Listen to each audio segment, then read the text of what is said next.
Este es El Mundo del Derecho y el Derecho en el Mundo, un programa de análisis, comentarios y discusiones sobre temas de actualidad tratados desde una perspectiva jurídica. Y ahora con ustedes, el doctor Carlos Gabuardi. Bienvenidos a su programa El Mundo del Derecho y el Derecho en el Mundo. En esta ocasión me siento realmente privilegiado por dos razones. La primera, porque me encuentro con una abogada verdaderamente extraordinaria y que además es una magnífica persona. Me refiero a la abogada Elise Cruz. Elise es una abogada educada en el Quebec canadiense, en la Universidad de Montreal, que además tiene una maestría en Derecho en la Sorbona, en París, y una segunda maestría en el London School of Economics. Sí. Elise comenzó su carrera como abogada penalista en el ámbito del Quebec, de la provincia de Quebec, y esto la llevó a incursionar en el derecho penal internacional, en el desarrollo mismo de la Corte Penal Internacional. Además, esto la llevó posteriormente a incursionar en el ámbito de los derechos humanos aplicados en el ámbito de las empresas, y además ha trabajado como mediadora internacional.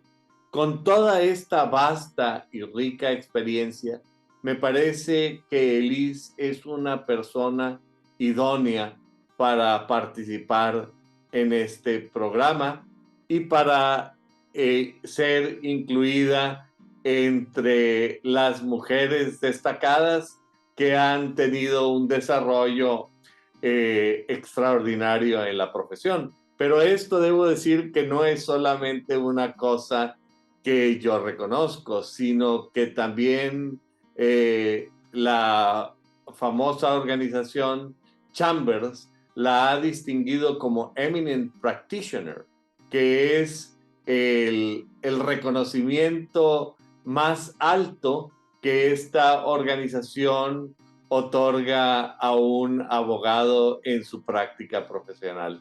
Elise, muchas gracias por haber aceptado la invitación para acompañarme en estos micrófonos, y como te he dicho, me parece que tu vida y tu ejercicio profesional es un referente para muchas personas, para los estudiantes de Derecho, para los y las estudiantes de Derecho, pero también para muchos practicantes que pueden encontrar en tu ejemplo la posibilidad de desarrollarse en más de un ámbito. Cuéntame cómo fue tu desarrollo profesional, primero como abogada penalista en Quebec, y cómo te fuiste incursionando en este ámbito del derecho penal internacional y en el desarrollo de la Corte Penal Internacional. Voy a empezar ofreciendo mis excusas, porque mi español es débil, no es al nivel que quiero, pero voy a intentar hablar español con todos ustedes, y excúsame si no es al nivel deseando. Desde que fue una muy joven persona, 12, 13, 14, 15, tenía una pasión para justicia social. No puedo explicar por qué, pero eso es. Mis padres fueron actores, creció en un medio de artistas, y no estaba el medio para querer volver a abogada, pero cuando fue 15, realizó que no quiere ser actora, pero prefiero ser abogada porque tendría más capacidad de hacer una diferencia en la materia de justicia social. Mis padres fueron muy sorprendidos que quiero ser abogados porque para ellos abogado era muy conservativo y eran artistas, no conservativo tampoco. Y me recuerdo, dije a mi papá, papá, no quiero ser una abogada de empresas, una abogada conservativa, quiero ser una abogada que va a ayudar a los vulnerables, a las personas sin voz, a las personas que necesitan un abogado, una abogada fuerte, porque tenía, a este tiempo realizó que tenía un pasión y quiera encontrar con un ámbito para exprimir esta pasión. Entonces, perseguí mis estudios en Derecho, que en muchos aspectos me he enojado mucho. Pensaba que el medio de Derecho fue tan conservativo, pobre de mí, no pensaba que pertenece a este medio. Y está en el fondo de la clase. Al mismo tiempo, estudio ciencia política, que me abrió el horizonte mucho.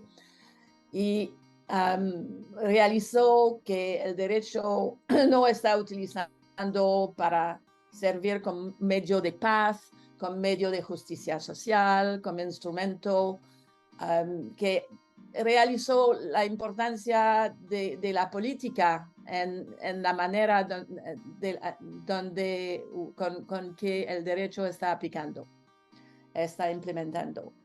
Entonces, pero después fue a estudiar en París y a Londres, tenía becas del gobierno francés y del gobierno de Quebec y una beca privada de las mujeres universitarias de Canadá para estudiar a Londres y para aprender el inglés, porque en este tiempo mi inglés era muy pobre. Estudio el español en mi escuela, que fue una escuela francés de Francia. Mi profesor de español era muy buena y pasé un verano en España cuando era 18 y al final de este verano hablé español bien y después le olvidé, pero pensaba que necesito aprender el inglés y es porque fui a Londres en parte, pero mi experiencia en Londres abre mi horizonte muy grande, de manera grande. Y aprendí el inglés perfectamente pasando un año en Londres. Y olvidé el español. Voy a regresar a español un poco más lentano. Cuando regresó en Quebec, pasó los exámenes de la Barra de Quebec para estar abogada, para volver a abogada y supe que quiero practicar como public defender. No sé cómo se dice en español, pero... Sí, como defensor público, tal cual. Defensor público, sí, pero defensor público en español es como un ombudsman. No, como un abogado de oficio Sí, que defiende a la gente que no tiene recursos. sí. Entonces fue este tipo de abogada por 10 años y defiende a las personas, las personas las más vulnerables de la sociedad. Fue una experiencia extraordinaria y que me hizo crecer mucho en mi pensamiento, en mi sensibilidad, y tenía la pasión de la corte. Me gusta mucho defender personas en frente de la corte todo el día. Pero cuando la Corte Penal Internacional y los tribunales contra los crímenes de lesa humanidad en Ruanda y en ex Yugoslavia fueron creados, la pasión de casar derecho y política Ebulló, salió adelante. came back. No sé cómo se dice.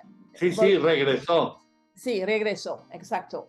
Y pensó, yo quiero estar involucrada en este desarrollo, escribí en La Haya para ser en la lista de los abogados involucrado en este desarrollo. Pero al mismo tiempo tenía 3 pequeños niños y entonces una gran historia corta.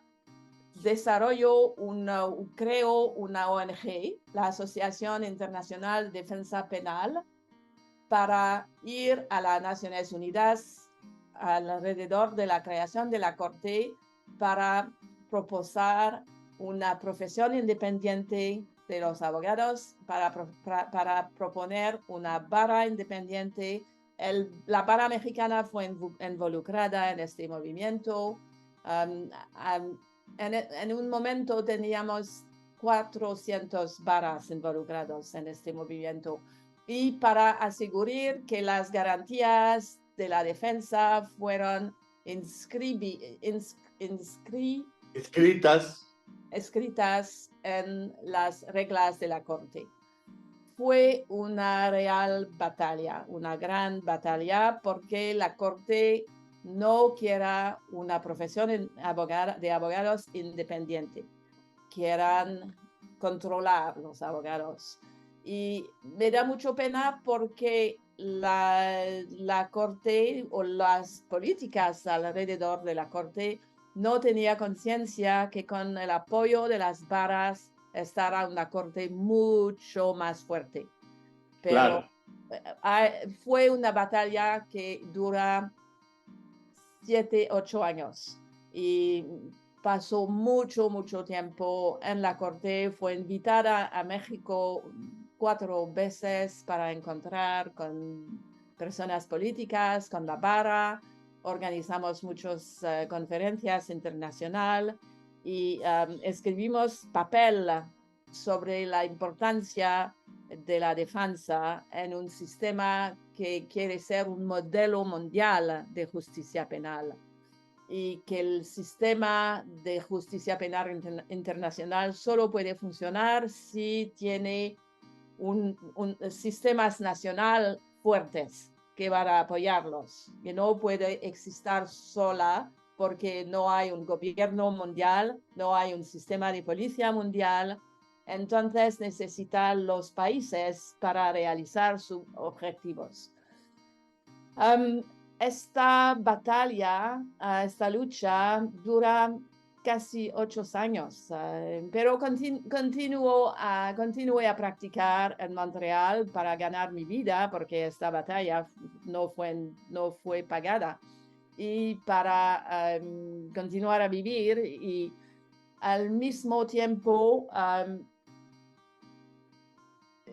me cambió completamente, porque realicé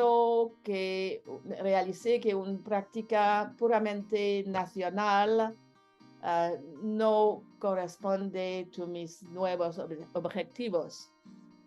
Entonces, practico por muchos años como consejo en Derecho Penal Internacional, pero mi pensamiento era un poco, ¿cómo dice? Audacious. ¿Cómo dice? Sí, audaz, se quería ir a la vanguardia. Sí, y continuar a desarrollar, porque mi participación en estas negociaciones me puedan en contactos con ONG, en el movimiento internacional de los ONG por muchos años, y pensaba qué va a seguir después de la creación de la Corte, y me parecía que van a desarrollar un movimiento para tener las empresas responsables de su obligación contra las poblaciones vulnerables, especialmente en zonas de conflictos. En zonas Claro, de conflictos es obvio que las empresas tienen responsabilidad. Si solo de complicidad cuando da dinero a un gobierno podrido. Y entonces desarrollo este tipo de reflexión en Derecho Penal Internacional, escribí artículos y di muchas conferencias en muchos lugares en el mundo. Fui invitado en América Latina y del Sur muchas veces y en España también. Y en este contexto, trabajé con una profesora de español a mi oficina que estaba en Montreal, pero venía de Bolivia. Es como eso que empecé a hablar español de nuevo, pero no lo hablo cada día, es mi problema. Si lo hablo cada día, pienso que puedo hablar mejor. Pero lo entiendo bien. Y al mismo tiempo que mi pensamiento me dirijo en esta dirección, las Naciones Unidas y Kofi Annan nombrado un hombre que se llama John Ruggie, que fue profesor a Harvard en instituciones económicas, a la Harvard School of Government, y él fue nombrado por Kofi Annan para dirigir la reflexión de las Naciones Unidas sobre la responsabilidad de empresas y la participación de las ONG. Y en final, en 2011, había un texto que fue votado por todos en el Consejo de Derechos Humanos de las Naciones Unidas en Ginebra, que se llama Los Principios Directores de las Naciones Unidas sobre Empresas y Derechos Humanos. Es un texto muy importante ahora que tiene el apoyo de muchos países y es acerca de cómo hacer debida diligencia en cadena de suministro. sí, las cadenas de suministro. De suministro, sí, y los grandes proyectos de infraestructura, y como mineras y como oil and gas, y más, el medio ambiente es parte de este sistema, es muy importante en este sistema. Al mismo tiempo, en 2011, la OCDE, pienso que la OCDE, que México es un miembro de la OCDE. Sí, claro, de hecho José Ángel Gurría fue Sí, director de la OSD por muchos años, que es un mexicano. sí.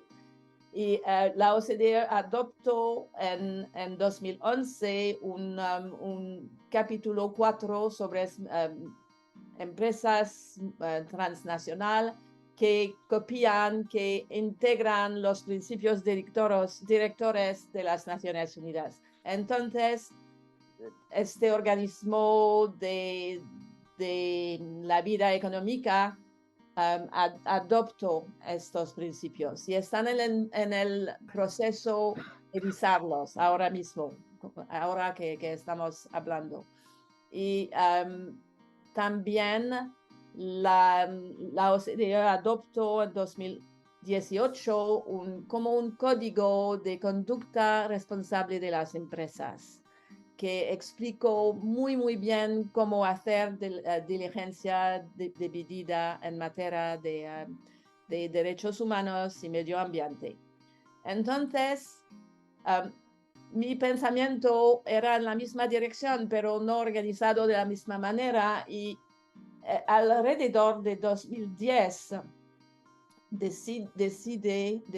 decidí nombrarme como abogados de derechos humanos, no solo de derecho penal, porque mi ámbito de práctica y de intervención fue más larga que solo derecho penal.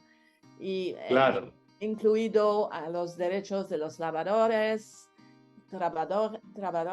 y también indígenas como FPIC. Estoy segura que tú sabes lo que es FPIC.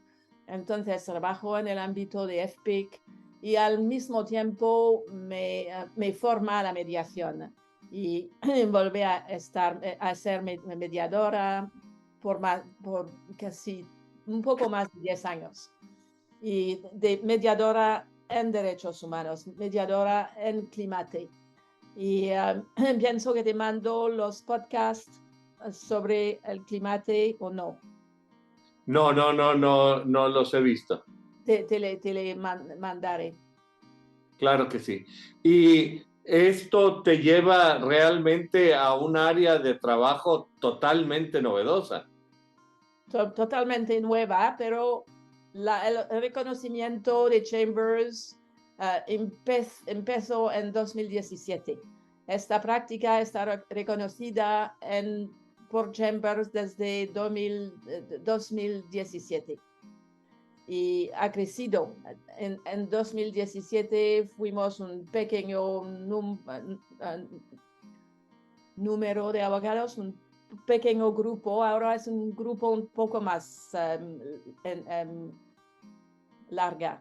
Lo que me da placer de este reconocimiento que menciono al inicio de la entrevista es que pienso que estoy la sola abogada de derechos humanos en este grupo de abogados de empresas. Y yo lucho mucho para la inclusión de abogados de derechos humanos, porque dije a este grupo cómo puede llamar la práctica derechos humanos y empresas si solo incluye abogados de empresas. Claro. Y entonces fue una otra lucha para ser incluida, pero no es solo para mí, es el principio de reconocer la presencia, la importancia de los defensores de derechos humanos en este ámbito, porque solo abogados con experiencia de terreno pueden entender los problemas de las poblaciones vulnerables, en mi opinión. No, y en realidad esto es así porque digamos que las motivaciones económicas de las empresas con frecuencia atropellan los derechos humanos, no solamente de las personas, sino de grupos vulnerables.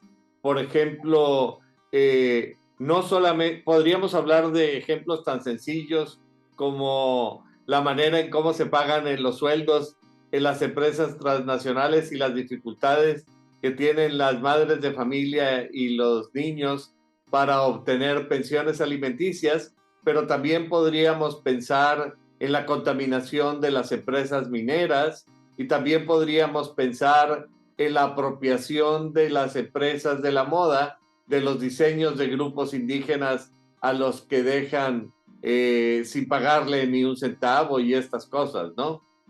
Exacto, exacto. El año pasado, en el verano 2021, fue selectada por dirigir una mediación internacional entre trabajadores de Myanmar, empresas de China, sindicatos internacionales y empresas europeas que compran textil de estas empresas en Myanmar, de estos empleadores chinos. Sí, chinos. Entonces fue una mediación acerca ¿cómo se dice? Income. Del ingreso, del ingreso de los trabajadores que fueron cortados al tiempo del coup d'État en el 1 de febrero 2021 y los empleados chinos paran de pagar y los trabajadores eran sin medio para vivir y fuera una situación terrible con los militares, con el ejército en Myanmar. Esta mediación se ha pasado solamente para Zoom, solamente en visio y dura por 6 meses. pero en final fue un éxito por los trabajadores y tengo me enorgulla mucho que fue un parte de este éxito, porque pensaba que estos trabajadores necesitan apoyo para tener justicia en un contexto donde no había tribunales, no había medio de otros recursos en China o en Myanmar. El solo lugar para tener un espacio posible fue la mediación, para negociar, para encontrar con una solución.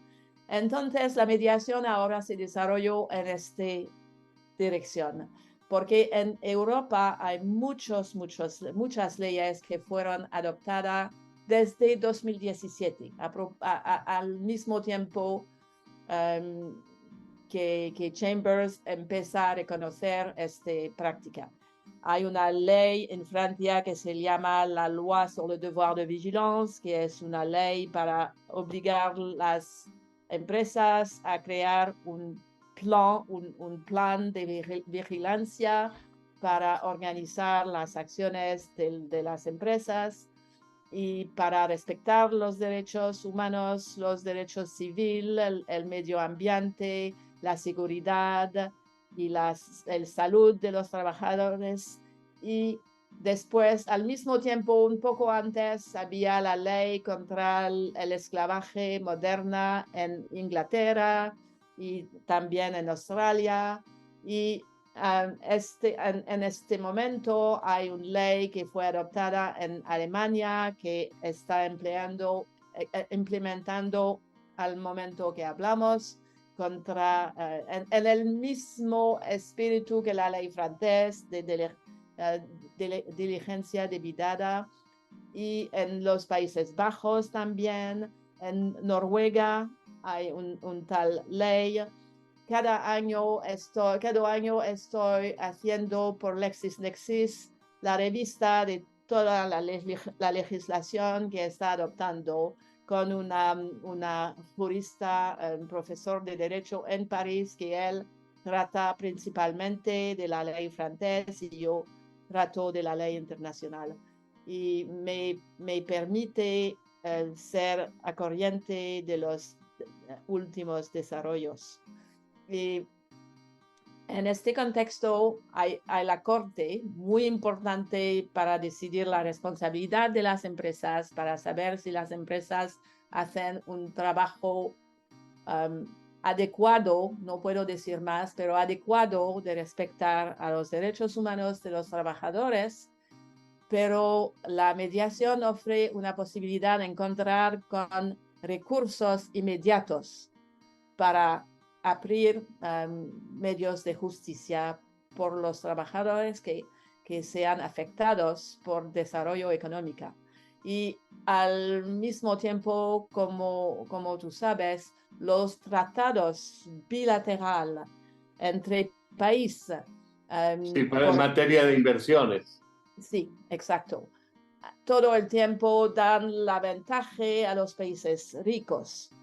Y los países vulnerables aceptan condiciones que no son aceptables.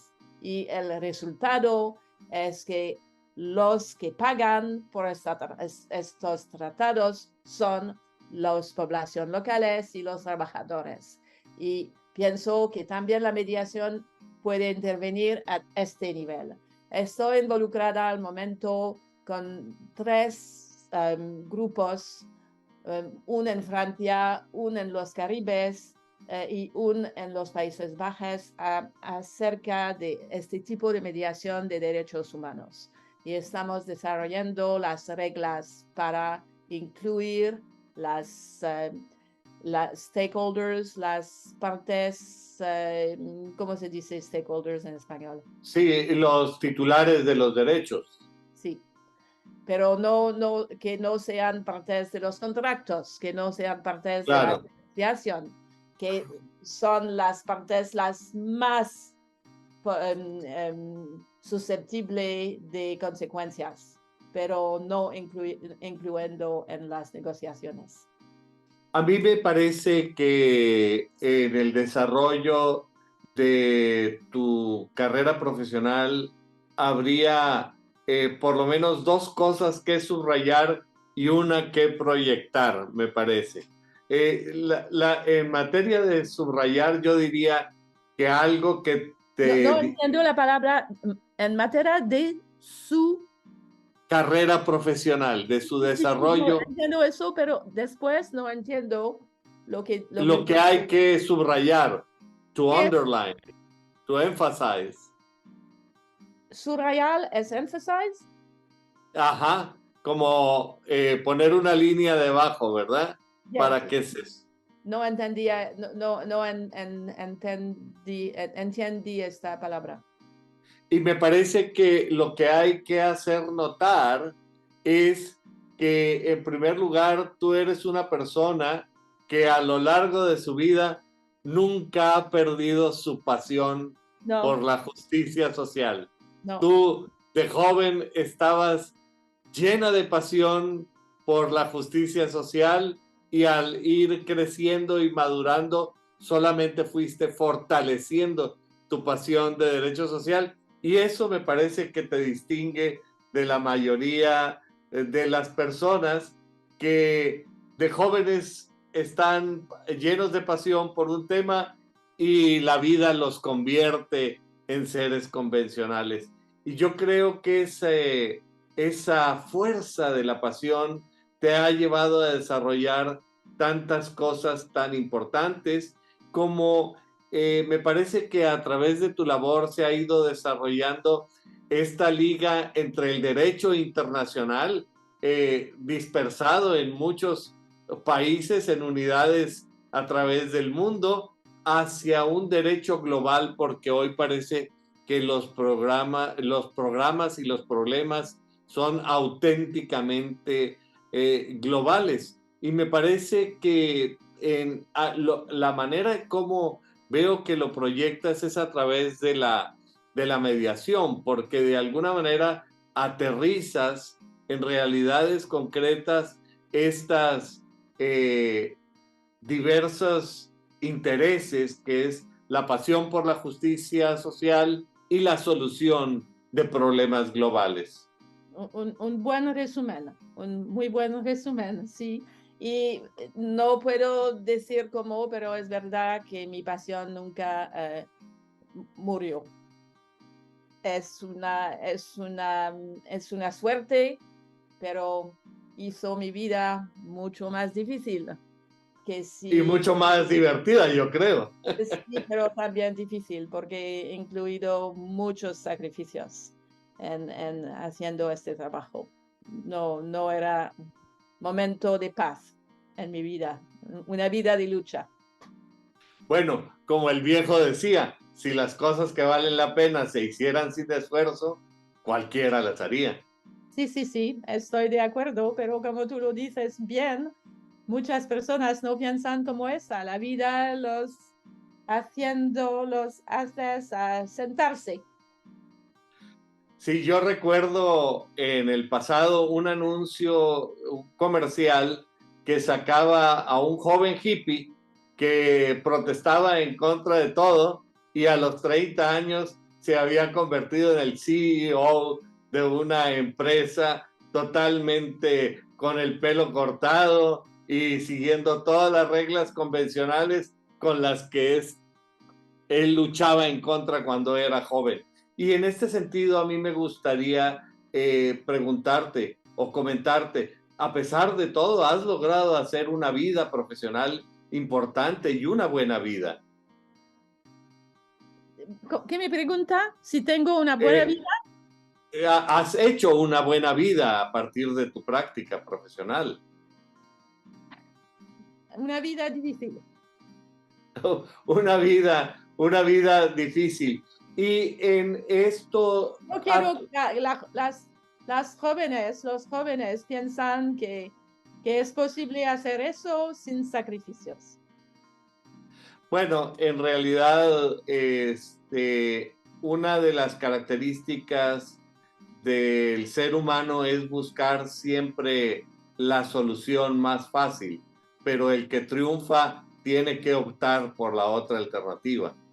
No estoy parte de estos tipos de seres humanos. Todo el tiempo estoy buscando por la solución difícil. por el camino difícil, con muchas luchas. No, nunca elegí la solución fácil.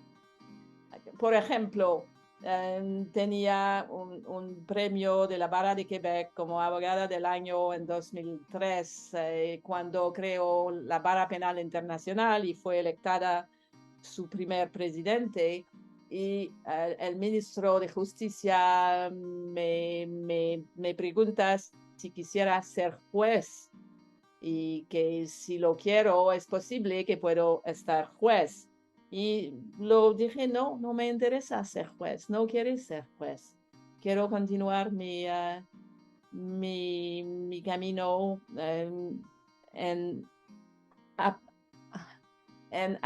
¿cómo se dice? En opening,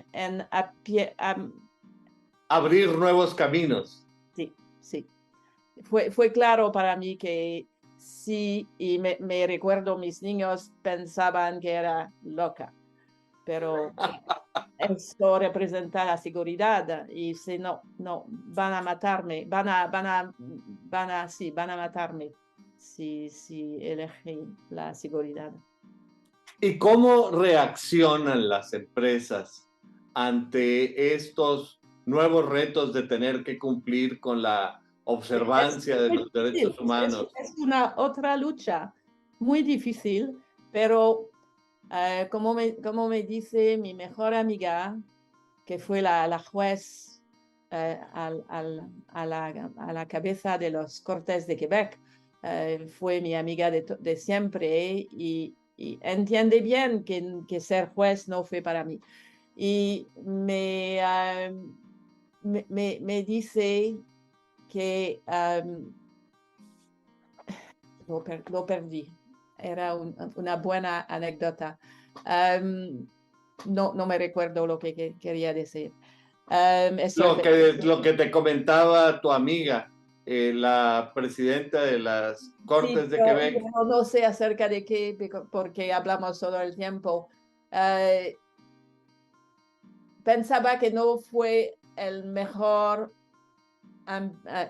lugar para mí para continuar a luchar por los derechos humanos, pero no es lo que me dije, porque hay jueces que son muy importantes en el desarrollo del derecho. No tengo un sentimiento de superioridad vis-à-vis los jueces. Pienso que es que mi carácter es el carácter de una abogada, no de un juez. Pero en mediación es muy interesante porque en la mediación de 6 meses, que me aprendí mucho acerca de mis habilidades, es que todo lo que un abogado hace, como empezar una investigación de los hechos, reunir los hechos con el derecho y interrogar las personas, fueron muy importantes al inicio del trabajo. Y después, para crear un medio bueno de discusión, fue muy importante que demuestra respeto a los empleadores chineses, porque sin demostrar este respeto es imposible para ellos pensar que yo soy independiente, neutral y no arbitraria contra ellos. Tenía que demostrar mi neutralidad. Y pienso que cuando era 20, 30, 40 no es posible. Pero ahora, con tan experiencia, es posible hacer eso. Y por las empresas es lo mismo. Estoy en una sí, me recuerdo lo que mi amiga me dice, que va a responder a tu cuestión, que no es agradable crecer más vieja, pero te da legitimidad, te da credibilidad. Y ahora cuando estoy hablando con empresas, no estoy agresiva como puede serla, pero soy más humana, entender su punto de vista y intento mostrarlos otros puntos de vista con diplomacia, con humanidad, con tiempo, con paciencia. Y aprendí eso en las Naciones Unidas, que las negociaciones en este contexto son muy diferentes de las negociaciones que hacemos como abogados en el contexto de la corte. No son tan adversarios, son con diplomacia. Aprendí lo que se llama la diplomacia pública y fue una capacitación en Londres de peacemaker. No sé cómo se dice en inglés o en francés o en español, como una persona que puede ser empleada para participar en negociación de paz. Sí, contribuir para los procesos de Contribuir paz. es un título oficial, peacemaker, pero no es importante. Me realizó que todo lo que aprendí durante las negociaciones de las Naciones Unidas fuera la misma capacitación, que debe aprender que tú sabes nada, que tú empiezas de nada, que todo es nuevo, que en un contexto internacional lo que quiere decir sí para ti en tu contexto quiere decir no en este contexto, que lo que es rojo es azul, es un totalmente nuevo vocabulario. Sí, la óptica cultural puede hacer que la apreciación de los mismos hechos sea totalmente diversa. Exacto. Pero al estar a punto de concluir, a mí me gustaría que para cerrar esta entrevista, tú me hicieras el favor de dar un mensaje para el público que semana a semana nos hace el favor de seguirnos y en donde nos platiques también de cómo proyectas todo esto hacia el futuro. Pasión. Y mucho labor, sin parar. Labor todo el tiempo, pero con equipo, no solo. Es muy importante encontrar con las personas con quien quiere trabajar, arreglar objetivos de lo que quiere hacer y perseguirlos con pasión y nunca aceptar no como contestación, como respuesta.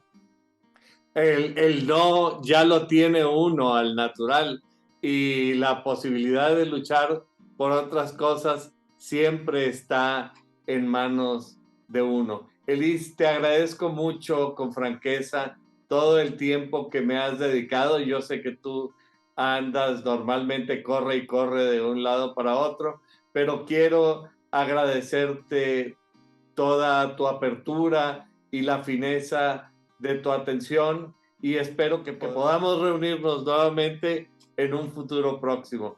Y al público que nos hace el favor de acompañarnos, les recuerdo que estaremos al pendiente cada semana y que su opinión es muy importante para nosotros. Por lo pronto es un gusto saludarte y nos vemos la próxima semana.